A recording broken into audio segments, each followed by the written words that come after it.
When we become a Christian, we have the Holy Spirit dwelling within us.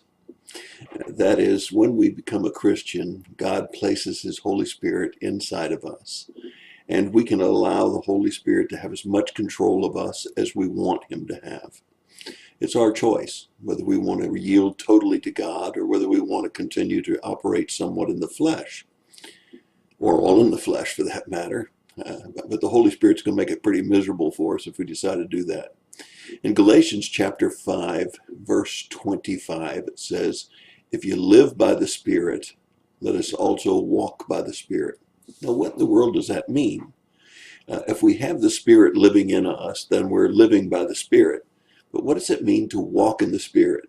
Does it mean that there's going to be some footprints in the sand that we follow? No, that's not what it means. Well, we have to go back to the beginning of the verse 5:22 before we start to understand what walking in the Spirit is. Galatians 5:22 says, "But the fruit of the Spirit is love, joy, peace, patience, kindness, goodness, faithfulness, gentleness, self-control. Against such things there is no law."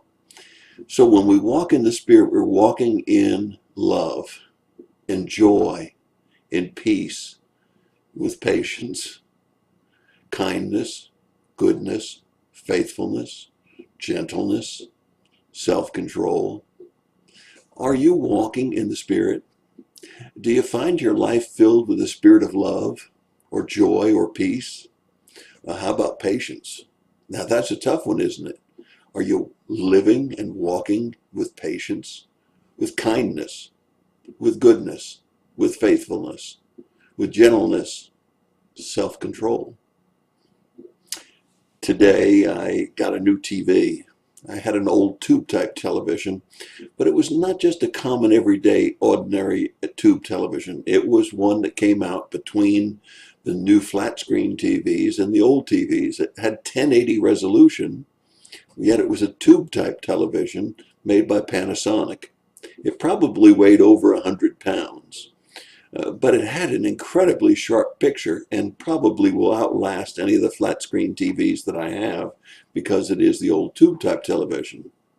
Nevertheless, it was a small screen and it was heavy and it took up room and it wasn't what we wanted in the sunroom that we have. You know, I thought about it and I thought, well, I can donate that.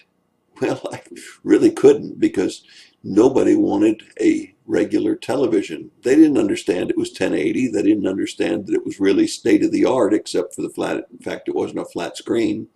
And so not the missions organizations, they wouldn't take it. Goodwill wouldn't take it. And as the man delivered my new television, I asked him, I said, "Would you like a television?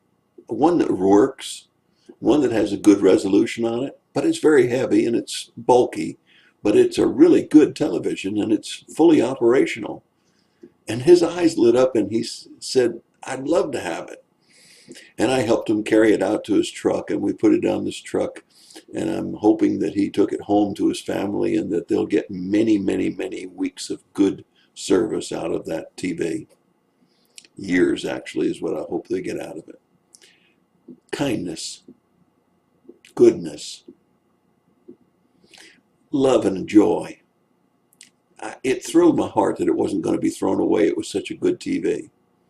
And it thrilled my heart that somebody really appreciated it. He shook my hand, gave me a great big grin and said, "Thank you."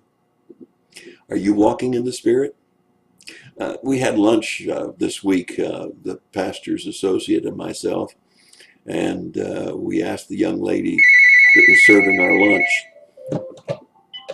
if we could pray for her for anything. And she said, "I'm pregnant. I'm going to have my second child. You can pray about that for me." And she appreciated so much our offer to pray. I hope that you'll walk in the Spirit. And that's my thought for the day. God bless you and have a great day.